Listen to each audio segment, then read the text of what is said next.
를 떨어뜨리지 않도록 하나님 도와주시옵소서. 아버지, 얼마 남지 않은 2025년도 이제 마지막 송구영신 예배 하나를 남겨놓고 있습니다. 아버지, 그럼에도 불구하고 또 어떻게 보면 그날이 그날일진데 하루하루를 최선을 다하며 나아갈 수 있도록 하나님 아버지 도와주시옵소서. 사랑하는 우리 성광의 식구들, 작은 교회를 섬기면서 많이 물질적으로 또 여러 가지 환경적으로 고생하는 부분들도 있습니다. 그럼에도 불구하고 최선을 다하여 이 밤까지 예배드리고 수요, 금요, 새벽, 밤으로 기도하는 이들에게 주님 앞에 갔을 때 면류관 쓰게 하시고 상급 받게 하여 주시옵시고 또 후대들이 잘 돼서 자녀들이 복을 받게 하여 주시옵소서. 오늘도 부족한 종 죄전에 섰사오니 성령님 붙잡아 주옵시고 온라인으로 예배드리시는 분들도 있습니다. 모두들에게 동일한 은혜가 있게 하시고 성령의 강력한 역사가 있게 하셔서 함께 은혜 받는 시간 되게 하여 주시옵소서. 예수님의 이름으로 기도하옵나이다. 아멘. 뒤에 기도 제목 종이가 있습니다. 그래서 낮에 프린터를 못 해가지고 지금 갖다 놨습니다. 기도 제목을 써서 송구영신 예배나 아니면 첫 주 아무 때고 되는 대로 거기 위에 기도 제목이 이렇게 쓰는 란이 두 개가 있어요. 그래서 하나는 내가 갖고 가운데 반을 잘라서 하나는 이렇게 잘 접어가지고 헌금 시간에 헌금함에다 같이 넣으면은 여러분이 기도하고 또 제가 그걸 보면서 기도하고 우리 사모가 기도하고 하면서 기도할 것이니까 기도 제목을 거기다 써서 올려주시면은 한 해 동안 기도해서 성취되는 그런 놀라운 역사를 우리 이루어야 될 것입니다. 아멘. 그리고 송구영신 예배 때 또 우리가 성경 퀴즈도 있고, 네. 성경 퀴즈를 하는데 연세 드신 분들이 있어서 좀 어쩔까 좀 걱정 중이긴 합니다. 그래서 윷놀이라도 해야 될까 그런 생각을 하고 있으니까 어쨌거나 송구영신 예배 때까지 여러분들 모두가 다 잘 철저하게 하루 한 시간도 하나님을 소홀히 하는 일 없기를 주님의 이름으로 축원합니다. 아멘. 자, 오늘 평화의 메시아입니다. 우리 한번 따라해 봅시다. 평화의 메시아. 평화의 메시아. 많은 사람들이 평화를 외치지만 외친다고 되는 것이 아닙니다. 평화는 어디서부터 주어지느냐? 하늘로부터 주어지게 되는 것입니다. 유난히 내년에는 힘들 것이라고 다 경제 전문가들이 말하고 있습니다. 제가 학교 다닐 때 그런 것 같아요. 대한민국에서 태어나면 무조건 빚을 500만 원 갖고 태어난다. 그러니까 한 사람의 빚이 500만 원이라 소리를 제가 학교 다닐 때 들은 것 같아요. 그래서 500만 원. 물론 돈을 가진 사람도 있고 없는 사람도 있지만 대한민국 빚이 전체적으로 그런 것이죠. 그래서 500만 원이다. 그래서 태어나도 500만 원 빚덩이를 안고 태어난다 그랬거든요. 그런데 이제 그 빚이 점점 늘어나가지고 엊그제 통계가 나온 거 보니까 우리나라 한 사람당 빚이 얼마냐? 9천만 원이 넘어서 1억이 돼버렸어요. 그러니 그 돈이 다 어디서 났냐? 우리가 돈 받은 거 다 그 돈이요. 그게 다 빚으로 돌아간 거예요. 그 돈을 가지고 정말 좋은 데 써야 되는데 우리가 다 가서 식당에 가서 밥 먹고 말았단 말이에요. 그러니까 빚이 제가 그래서 500만 원 같으면 이제 돈도 아니죠. 이제 9천만 원이 넘어서 지금 1억 원이 돌파됐어요. 6,400조인가 그래 우리나라 빚이.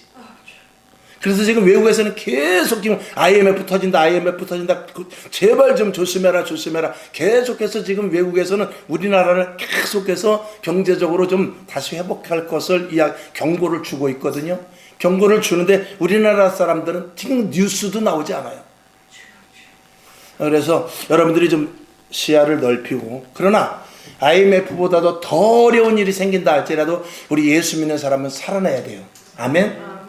예수 믿는 사람은 살아나야 됩니다. 전쟁 중에서도 잘 사는 사람이 있어요. 기근 중에서도 요셉과 같이 하나님이 복을 주시면 살아날 방법이 있습니다. 그러나 막연하게 교회 다닌다고 여러분이 여기 앉아있는 의자가 구원을 주는 게 아니에요. 내가 가지고 다니는 이 성경책이 구원을 주는 게 아니에요. 내가 부르는 찬송이 구원을 주는 것이 아니라 예수를 분명히 믿어야 구원을 받는 거예요. 교회 안에 이 자리에 앉았다고 구원받는 게 아니라니까요. 우리는 예수를 분명히 믿고 하나님이 어떤 분인지 알고 내가 거듭나고 성령의 사람이 되고 힘들고 어려움이 있다 할지라도 예수를 위하여 죽을 수 있는 각오를 가지고 분명한 믿음을 가져야 그래야 구원받는 것이지 의자가 구원시켜주는 게 아니라 이 말입니다. 저 성전문을 열고 들어왔다고 구원시켜주는 것이 아니라는 것을 우리가 분명히 알아야 돼요.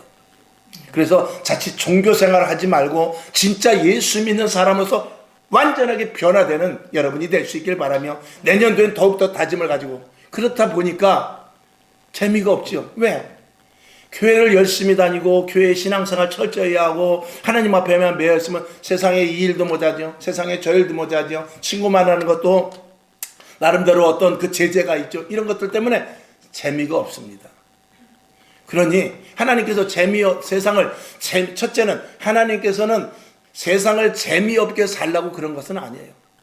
첫 번째로는 세상에서 누리지 못한 더 큰 은혜와 기쁨, 그리고 인간으로서 정말 이 속 깊은 곳에서부터 우러나오는 큰 기쁨을 하나님께서 주신다고 그러고, 두 번째로는 세상 아무리 즐거워야 별거 아니다. 세상은 다 장망성, 장래 망할 성이야. 너는 오직 하나님 말을 바라고 그 짧은 인생 속에서 예수로 채워라, 이렇게 말하고 있는 것이죠. 오늘 여러분 힘듭니다. 어려울 수 있어요. 그리고 내 육신의 정욕, 내 육신의 생각, 내 육신의 그 육체적으로 하고 싶은 이런 모든 것들 때문에 이 신앙생활이 불편할 수 있는 게 사실입니다. 그러니까 교회에서는 많이 여유를 주죠. 그래서 오늘도 여러분 저녁예배 드리는 것보다는 집에서 가족과 같이 있는 게 좋습니다. 저녁예배 안 드립니다. 여러분 신방을 하는 것보다는 집에서 여러분들이 모여서 예배를 드리십시오. 그러고 나서 쪽지 한 장 주고 이걸 읽어서 집에서 이거 읽으면서 예배 드리라고 합니까? 몇 프로나 합니까? 예배지를 주어도요, 통계를 보니까 예배지를 주어도 집에서 예배 드리는 사람 10%도 안 된다는 거예요. 그러니 조금 힘들어도, 조금 어려워도 육신을 쳐서 복종시켜서 수요예배 나오고 저녁 예배 나오고, 그리고 시간 될 때 우리 교회 문이 열려 있으니까 얼마나 좋아요. 아무 때고 지나가다가 교회 와서 커피 한 잔 마시고 또 잠깐 앉아서, 아무도 없지 않습니까? 앉아가지고 하나님 내 앞길을 인도해 주옵소서. 내가 어디로 가야 될지 가르쳐 주옵소서. 또 이번 주일에 말씀을 들을 때 나에게 응답이 되는 말씀 되게 하옵소서. 이런 기도를 하면서 우리가 하나님과 엮여서, 즉 나는 포도나무여 너희는 가지니, 가지와 같이 나무에 붙어서 신앙생활을 하면은 하나님이 왜 여러분을 공으로 부려먹겠어요? 아니면 여러분을 세상 재미없게 살게 하겠어요? 아니면 여러분에게 절제만 시키면서 나를 위해서만 죽어라라고 하나님이 그렇게 말을 하시겠습니까? 그렇지 않습니다. 하나님은 복을 주시되 기쁨과 즐거움과 희락과 감사와 그리고 여러 가지 평안과 평강과 이 모든 것들을 다 준비하고 우리에게 주실 준비가 된 분입니다.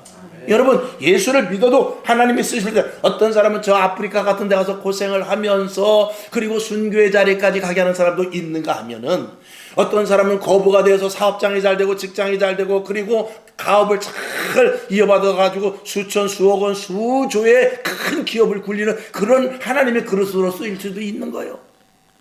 하나님은 여러분을 다양하게 부르셔서 하나님께서 쓰실 만한 그릇으로 만들어 놓으시기로 작정하셨거든요. 그렇게 부르셨으니까 내가 하나님 앞에 어떻게 쓰임을 받은지 간에 정말 하나님의 붙잡힘 받으면 저 아프리카에 가서 희생을 당하면서 정말 먹을 것 못 입고 원주민들만 고생해도 거기서 하나님께서 그렇게 쓰시기로 작정했으면 거기에 준하는 기쁨을 줄 것이고, 여러분의 사업장이든지 아니면 큰 대기업의 총수가 된다든지 하면 거기에 준하는 큰 그릇이 되어서 모든 사람들에게 베풀고 그리스도인으로서 가치를 누리주는 그런 은혜를 주실 것이에요. 단 뭐냐? 그리스도인으로서 바로 살기를 작정하라 이 말이에요. 하나님의 자녀로 살기로 작정하라 이 말이에요. 나는 하나님께서 나를 살리셨고 내 목숨은 하나님의 것이다라는 작정을 하시나 이 말입니다. 오늘도 여러분에게 더욱더 깊은 은혜가 있기를 주님의 이름으로 축원합니다. 그래서 경제학자들은 이제 대한민국을 아주 지금 어렵게 보고 있습니다. 그러나 우리는 경제학자들의 말을 듣는 것이 아니고 세상의 그 모든 지탄을 대한민국에서 경고하는 것을 듣는 것이 아니라 하나님의 말씀 앞에 서서 하나님이 붙잡아 주시면 된다는 믿음을 가지고 이럴 때, 힘들고 어려울 때, 그때 하나님께서 손을 내미셔서 여러분에게 은혜로 베풀어 주실 줄로 믿습니다. 나는 돈이 있으니까, 나는 미래가 보장되어 있으니까, 나는 연금 든 것도 있으니까, 그래도 한 200만 원씩 나오니까, 여러분 그렇게 생각할 때가 아니라는 거예요. 만약에 나라가 정말 몰락이 돼가지고 베네수엘라나 이런 데 같이 되면, 절대로 그렇게 되면 안 되지만 그렇게 되면 내가 가진 돈 200만 원은 아무것도 아닌 거예요. 우리 동생네 교회가 교회를 지으면서 지금 현재 교회를 짓고 빚이 얼마가 있냐면 17억이 있어요. 17억이면 꽤 많은 거죠. 그 교회 건물을 가치는 한 35억 정도 나갑니다. 35억에서 40 정도 나가요.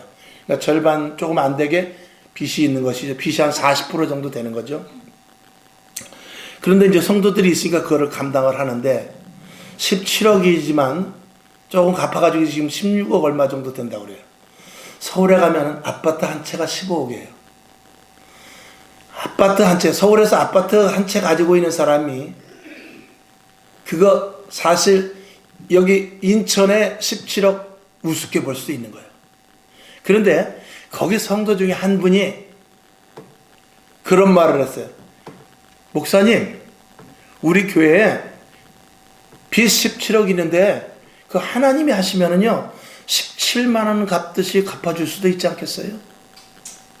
라고 하니까 그래, 하나님이 하시면, 하나님은 100억 단위나 1억 단위나 1000억 단위나 10억 단위나 하나님은 사인만 하시면 똑같은 거예요. 그래서 아이고, 제가 성도님의 말을 들으니까 오히려 제가 위로가 되네요 라고 그렇게 말씀을 하더라는 것입니다. 그래서 이제 제가 이제 우스갯소리로 그랬어요.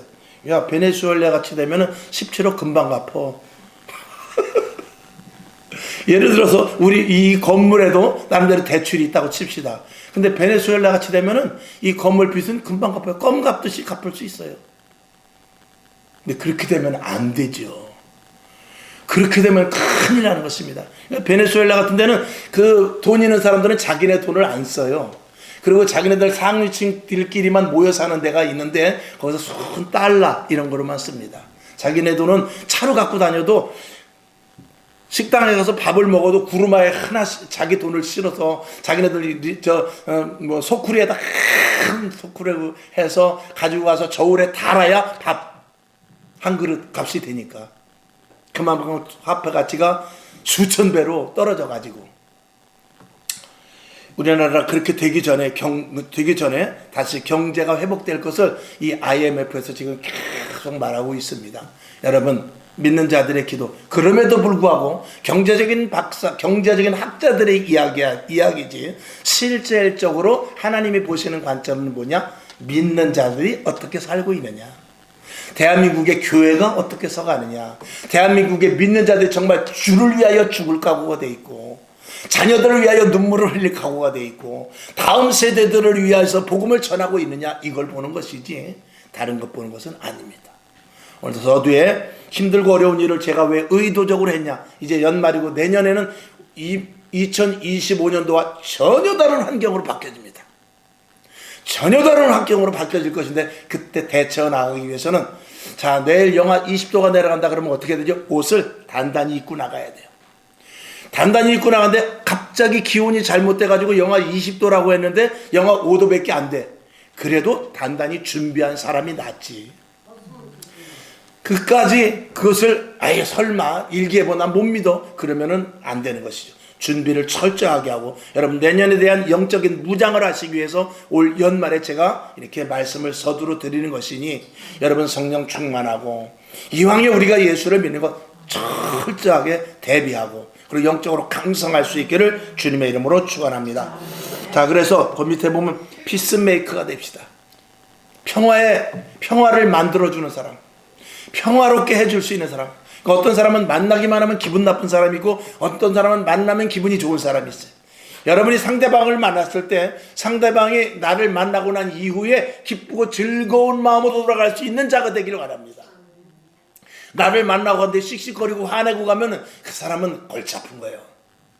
나를 만나는데 기쁘고 즐겁고 맞떨어지질 않으려고 그래. 나랑 계속 차를 마시고 싶어해. 나랑 계속 걷고 싶어해. 그런 사람이 돼야 된다 이 말입니다. 자, 그래서 여기 보면은 지금 시대는 모두가 다 정죄합니다. 유튜브를 보면 가관입니다. 이 목사는 저 목사를 욕하고 이 교회는 저 교회를 욕하고 이 정치인은 저 정치인을 욕하고 다 서로 욕하고 있습니다. 욕하지 말고 너나 잘하라 이거예요. 내가 잘하면은 그것이 지표가 되어서 상대방이 나를 보고 저렇게 살아야 되는데 하는 그런 마음이 생기는 것. 그래서 제가 늘 드리는 말씀대로 나를 보고 예수 믿을 마음이 생기게끔 살아라 이거예요. 성경을 많이 알면 뭐예요? 목사, 권사, 집사, 안수집사 타이틀이 있으면 뭐예요? 상대방이 나를 보고 예수 믿을 마음이 생길 정도가 돼야 그게 그리스도인이라 이거입니다. 여러분, 내년에는 지금 제가 드린 말씀에 대해서 깊이 생각하시면서 하루하루를 사시길 바랍니다. 그래서 말 조심, 행동 조심, 생각조차도 조심해서 나를 보고 예수 믿을 마음이 생길 수 있게끔 손해 봐야 돼요. 조금 약올라도 참아야 돼요. 조금 더 이렇게 내 주머니에서 돈이 나갈 수도 있어요. 그러나 그게 문제가 아니라 내가 그것을 위해서 내가 나를 보고 많은 사람들이 예수 믿을 마음이 생길 수 있다면 그게 성공인 것입니다. 그렇게 다짐할 수 있는 여러분 될 수 있기를 다시 한번 주님의 이름으로 부탁드립니다. 아멘. 저를 비롯해서 우리 교회라도 그렇게 하자 이겁니다. 그래서 저녁 때 모여서 그래서 낮에 예배 드리면서 여러분에게 평강이 있습니다. 그리고 그냥 집에 돌아가는 것이 아니라 다짐하고 결단을 항상 해야 돼요. 아멘. 그래서 정죄하지 말고, 밑에 보면 정죄하지 말고, 첫째 옳은 것만 말하고, 그 다음에 두 번째 옳은 길에 서 있으며, 셋째 옳은 행동을 하고, 그리고 네 번째 과정도 옳아야 됩니다. 과정을 절대 무시하면 안 되는 것입니다. 자, 그 다음에 밑으로 내려가서 평안을 말하고 평안을 이루게 하는 주체가 여러분이 될 수 있기를 주님의 이름으로 축원합니다. 아멘. 그러면서 세상은 할 수 없습니다. 사람이 아무리 훌륭해도, 여러분, 나폴레옹이 정말 능력 있는 사람입니다. 알렉산더 장군이 어떤 사람입니까? 그러나 그런 사람들이 평화를 줍니까? 그렇지 못하는 거예요. 사람으로서는 한계가 있습니다. 오직 그리스도인만이 주는데, 그리스도인이 평안을 주고 평안을 줄 수 있는 것은 위로부터 공급받는 하나님의 사람이기 때문에 그런 것이죠. 그래서 첫 번째, 평안은 어디서 온다고요? 하늘로부터 내려오는 것입니다. 자, 오늘 본문 누가복음 2장 14절을 봅시다. 시작. 지극히 높은 곳에서는 하나님께 영광이요 땅에서는 기뻐하심을 입은 사람들 중에 평화로다 하니라. 아멘. 하나님이 위에서부터 영광을 받으시면 이 땅에는 평안이 오게 된다는 것입니다. 여러분, 이 땅에서 누가 하나님께 영광 올리겠어요? 믿는 자들이 하나님께 영광 올리겠어요? 믿지 않는 자들이 하나님께 영광 올리겠어요? 두말하면 잔소리 아니겠어요? 그러면 믿는 자들 가운데 하나님께 영광을 올리는 사람이 있고, 믿는 자들이라도 하나님께 영광 올리지 못하는 사람이 있을 때 나는 어느 쪽에 있느냐? 우리 믿는 자들이 하나님께 영광을 올리게 되면 하나님께서는 우리에게 평화로다, 평안을 내려준다는 것이죠. 그래서 그리스도인 한 사람 한 사람이 하나님께 영광 올리는 온전한 삶을 살 때 위에서부터 평안이 내려온다 라는 것을 우리가 생각해야 될 것이죠. 그 다음에 이 세상은 불법과 죄악과 전쟁으로 인하여 이 땅엔 평화가 내려지질 않습니다. 평화를 만들어내지 못합니다. 하나님께 영광 올리는 삶을 사는 자들이 많을 때 이 땅에 평화가 올 것입니다. 그 다음에 두 번째, 예수님께서는 이 땅에 평화를 주시게 오셨습니다. 그래서 예수 믿는 사람이 어떻게 살아야 되는 것의 모본이 일단은 예수님이죠. 그러니까 우리는 누구를 닮아야 된다고 그랬죠? 예수님을 닮아야죠. 누구를 따라가야 되죠? 예수님을 따라가야 됩니다. 누구를 닮고 누구를 따라가야 되는 것, 두 말하면 잔소리 아니겠습니까? 자, 히브리서 12장 29절 시작. 우리 하나님은 소멸하는 불이심이라. 아멘. 예수 그리스도 하나님을, 여기서 하나님은 소멸하는 불이라는 것은 하나님은 죄악을 태우고 악한 것을 태우고 더러운 것들을 태우고 불법을 태우고 하는 것입니다. 이걸 누구를 통해서? 믿는 자들을 통해서. 우리 속에 불법과 탈법과 이법과 내가 생각하는 이 모든 것들을 다 태워버리고, 그리고 나로 인하여서 많은 사람들에게 평안과 평화를 나눠줄 수 있어서 상대방이 가지고 있는 힘들고 어려웠고 또 그들 속에서 불평과 불만 이런 것들을 다 해소해 줄 수 있는 사람은 누구냐? 예수 그리스도, 즉 예수 그리스도를 믿는 우리들밖에 없습니다. 예수 믿는 사람이 평화의 주체가 될 수밖에 없다는 것이죠. 평안을 줄 수밖에 없는 것입니다. 요한복음 14장 27절을 봅시다. 시작. 평안을 너희에게 끼치노니 곧 나의 평안을 너희에게 주노라. 내가 너희에게 주는 것은 세상이 주는 것 같지 아니하노라. 너희는 마음에 근심도 말고 두려워하지도 말라. 예수님께서 제자들에게 말합니다. 평안해라. 두려워하지 말아라. 그러면 제자들은 이것을 힘입어서 어떻게 해야 되죠? 그 제자들에 나가서 다른 사람들에게 여러분 평안해도 됩니다.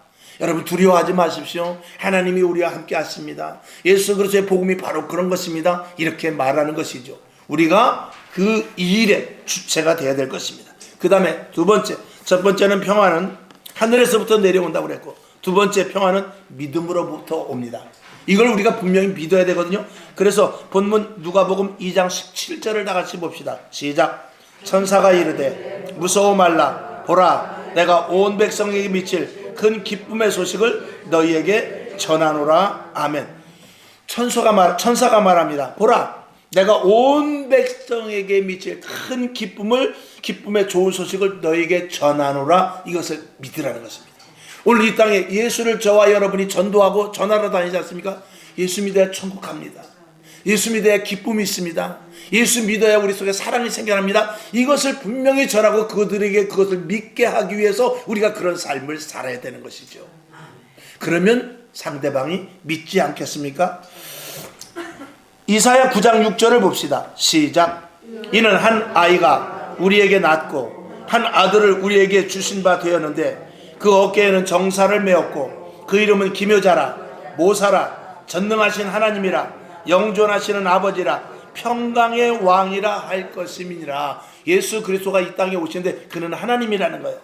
그는 전능하신 하나님이요, 기묘자요, 모사요, 그리고 영존하시는 아버지인데 그분은 평강의 왕으로 이 땅에 오신다는 겁니다. 그분이 바로 예수 그리스도시죠.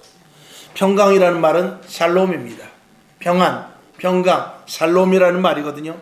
여러분을 통해서 샬롬이, 평안이 많은 사람들에게 가정을 비롯해서 이웃에게 퍼져나갈 수 있기를 주님의 이름으로 부탁을 드립니다. 그 다음에 우리가 죄사함을 받아야 평안이 옵니다. 예수 믿고 제일 먼저 하는 게 무엇입니까? 내가 죽고 그리고 우리의 모든 죄를 자복하는 것이죠. 하나님, 나는 죄인입니다.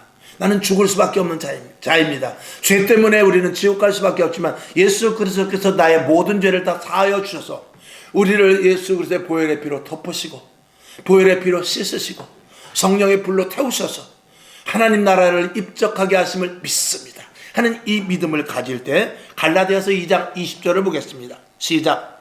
내가 그리스도와 함께 십자가에 못 박혔나니 그런즉 이제는 내가 산 것이 아니요 오직 내 안에 그리스도께서 사신 것이라. 이제 내가 육체 가운데 사는 것은 나를 사랑하사 나를 위하여 자기 몸을 버리신 하나님의 아들을 믿는 그 믿음 안에서 내가 지금 살고 있다라고 이 사도 바울의 멋진 고백이 오늘 우리들에게도 그대로 있어야 될 것입니다. 우리는 하나님의 자녀예요. 이제는 내가 사는 것이 아니라 내 안에 계신 예수로 말미암아 나를 지시하시고 인도하시는 성령으로 말미암아 살아가는 하나님의 거룩한 성도가 되었다는 것이죠. 이것이 저와 여러분에게 분명할진데 세상을 능히 이깁니다. 세상의 힘든 어려움을 능히 이겨나갈 수 있죠. 왜? 내 안에 예수님이 계시기 때문이죠. 요한복음 16장 33절 시작. 이것을 너희에게 이름은 너희로 내 안에서 평안을 누리게 하려 함이라. 세상에서는 너희가 환난을 당하나 담대하라. 내가 세상을 이기었노라 하시니라. 아멘. 내가 하나님의 아들로, 아버지의 아들로 이 땅에 와서 세상을 이겼는데 너희가 나를 믿어 죄사함을 받아 하나님의 아들 자녀가 너희도 되었으니 너희도 세상을 이기는 힘을 가졌다. 이걸 우리가 믿으라는 것입니다. 그래서 예수님께서 말씀하신 대로 너희가 내가 한 것도 할 것이요 나보다 더 큰 일도 너희가 하게 될 것이다 라고 예수님께서 친히 제자들에게 우리들에게 말씀을 하셨거든요. 그런데 무엇이 두렵겠습니까? 그러면 무엇을 두려워할 이유가 없지 않습니까?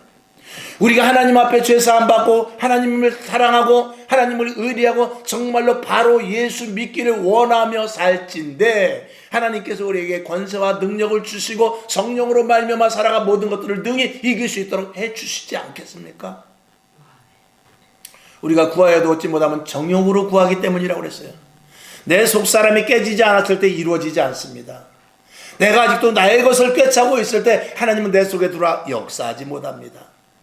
그래서 갈라디아서 오늘 2장 20절의 말씀과 같이 이제 내가 그리스도와 함께 십자가에 못 박혀 죽었나니로 시작되는 것이죠. 그런즉 이제 내가 사는 것이 아니요 내 안에 오직 예수 그리스도께서 사신 것이라. 그러면서 이제 내가 육체 가운데 사는 것은 나를 사랑하사 자기 몸을 버리신 하나님의 아들을 믿는 믿음 안에서 사는 것이라는 이 고백이 한 글자 한 글자가 이 모두가 다 여러분의 고백이 돼야 되고 나의 고백이 돼야 될 것입니다. 갈라디아서 2장 20절을 여러분들이 집에 가서 읽고 외우시고 그리고 그대로 삶에 적용할 수 있기를 주님의 이름으로 부탁을 드립니다. 자, 그러면서 이 기쁨의 소식을 믿을 때 평화가 주어집니다. 첫 번째로는 평강의 주 십자가를 알아야 돼. 예수 그리스도를 알아야 되고, 그 다음에 두 번째 죄 사함의 믿음으로 말미암아 평안이 오고, 이제 세 번째로는 기쁨의 소식임을 믿을 때 평화가 주어집니다. 여러분, 힘들 때 기쁜 소식이 들려지면 힘이 나지 않습니까? 내가 아무리 힘들어도 오늘은 왜 이렇게 몸이 더 힘드냐, 오늘은 왜 이렇게 어려우냐, 오늘은 일하는데 정말 쉽지 않네. 근데 전화가 한 통이 옵니다. 아빠, 나 오늘 전교에서 1등 했어. 그러면은 힘이 이 속에서부터 누가 뭐 먹여주는 것도 아니야, 옆에서 요구르트 한 병 주는 것도 아니야, 사이다를 주는 것도 아니야. 근데 그 전화 한 통이, 그 좋은 소식이 나의 속에서부터, 그래? 저녁 때 우리 삼겹살 먹자. 그러면서 없던 힘이 어떻게 해요? 생겨나게 되는 것입니다. 원래 예수로 말미암아 이 힘이 생겨나는 사람을 그리스도인이라고 하는 거예요. 예수로 말미암아 이 힘이 생겨나는 것을 성령의 사람이라고 말하는 것입니다. 이런 사람이 못할 것이 없죠. 이 기쁨이 여러분, 저와 여러분에게 내년에는 많이 생기기를 주님의 이름으로 축원합니다. 아멘이시죠? 자, 잠언서 25장 25절 시작.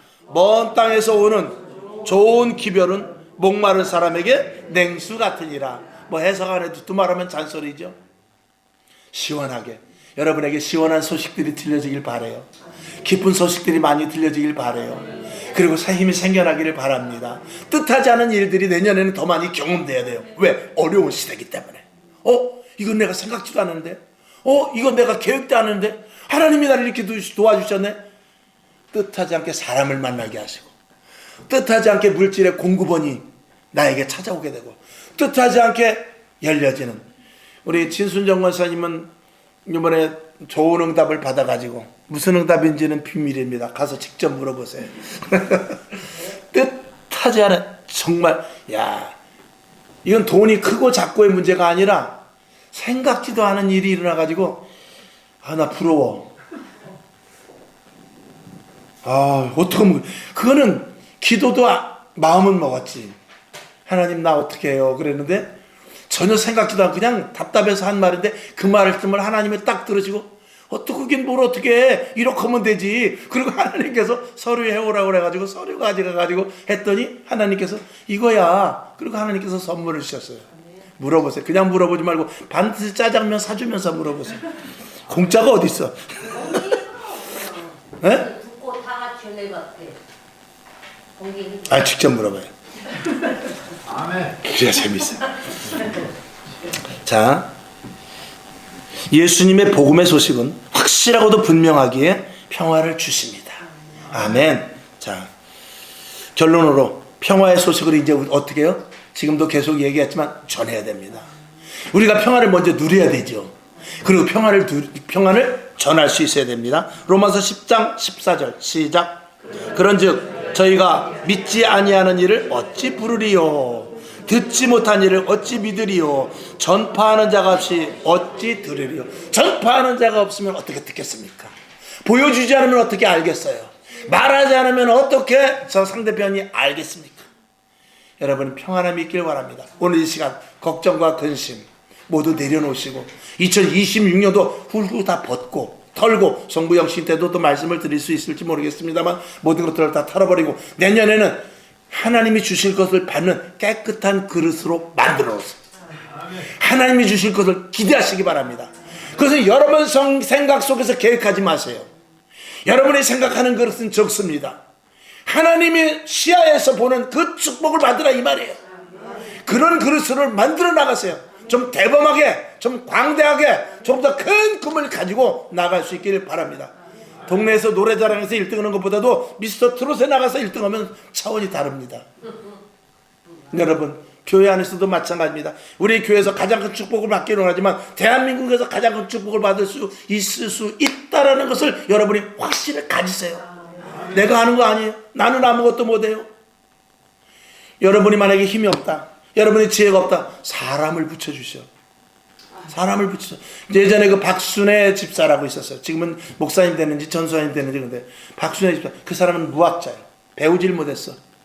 근데 사람을 붙여줘 가지고 돈을 벌게 하는데, 학원을 차리는데, 학원 뭐 알아야, 학자도 모르는데 어떻게 학원을 차려? 그런데 선생을 쓰면 되는 거예요. 원장은 교사 자격증이 없어도 된다는 거예요. 하나님 막 복을 주시는데 건물을 사게 하시고, 좋은 정말 훌륭한 아주 인텔이 그 자격을 가진 그런 교사를 붙여주고, 그래가지고 돈을 벌기 시작하는데 무지무지하게 돈을 벌었다는 거예요. 그는 아무것도 할 수 없어. 그저 어려운 일 생기면 가서 기도하고, 문제가 생기면 어떨 땐 대화도 안 돼. 교사하고 교사가 어려운 얘기를 하거든요. 요번에 뭐 교육부에서 이렇게 말하면 무슨 말이에요? 그러면 가슴 쉽게 얘기하면, 아니 교육부에서 요번에 감사 나온다고. 그래요? 그럼 내가 기도할게요. 그렇게 하는 거예요. 사람 붙여줘. 여러분이 하는 게 아니고 사람 붙여주면 하는 거예요. 내가 못해도. 아멘. 누가복음 2장 10절 11절 오늘 아까 읽었지만 다시 한번 봅시다. 글자 한자 한자를 잘 생각하면서 시작. 천사가 이르되 무서워 말라. 보라, 내가 온 백성에게 미칠 큰 기쁨의 좋은 소식을 너희에게 전하노라. 오늘날 다윗의 동네에 너희를 위하여 구주가 나셨으니 곧 그리스도 주시니라. 아멘. 누구를 위하여? 누구를 위하여? 너희를 위하여, 나를 위하여. 이 땅에 구주 예수 그리스도가 오셔서 우리에게 평화의 왕, 평강의 왕이 되신데 누구를 위하여? 너희를 위하여, 나를 위하여 오셨는데, 이 나를 위하여를 내가 받지 못하면은 성경 말씀이 나와 무슨 소용이 있냐 이거예요. 소망이 없는 이 시대, 밑에 다 같이 읽어봅시다. 소망이 시작. 소망이 없는 이 땅에, 평안과 평화가 없는 이 땅에 오직 예수만이 평화를 주시며 누리게 하십니다. 할렐루야. 크게 아멘 합시다. 아멘. 기도하겠습니다. 하나님 아버지, 오늘도 힘주시고 도우셔서 오늘 이 말씀이 우리 속에 각인되게 하시고 큰 꿈을 갖기를 원합니다. 내가 하는 것이 아닙니다. 내가 못하면 사람을 붙여주십니다. 내가 못하면 지혜자를 붙여주십니다. 내가 못하면 힘 있는 자를 붙여줍니다. 내가 못하면 하나님께서 지혜도 주십니다. 하나님, 그런 놀라운 복, 은혜가 2026년도 사모하면서 받게 하여 주옵소서. 예수님의 이름으로 축원하며 머리마다 주 예수 그리스도의 보혈의 피의 능력의 손으로 안수하시고 부활의 능력의 손으로 안수하여 주셔서 하나님의 놀라운 약속의 복이 임할지어다. 예수님의 이름으로 축복하며 기도하옵나이다. 아멘. 주기도문하고 말씀을 생각하면서, 하나님, 내년을 난 기대하겠습니다. 내년에 하나님 꼭 붙잡아 주옵소서. 내년을 나는 놓치지 않을 것입니다. 이런 다짐의 기도를 하고 일어나시기를 바랍니다. 하늘에 계신 우리 아버지여, 이름이 거룩히 여김을 받으시오며 나라에 임하옵시며 뜻이 하늘에서 이룬 것 같이 땅에서도 이루어지이다. 오늘날 우리에게 일용할 양식을 주옵시고 우리가 우리에게 죄진 자를 사하여 준 것 같이 우리 죄를 사하여 주옵시고 우리를 시험에 들게 하지 마옵시고 다만 악에서 구하옵소서. 대개 나라와 권세와 영광이 아버지께 영원히 있사옵나이다. 아멘. 예수 그리스도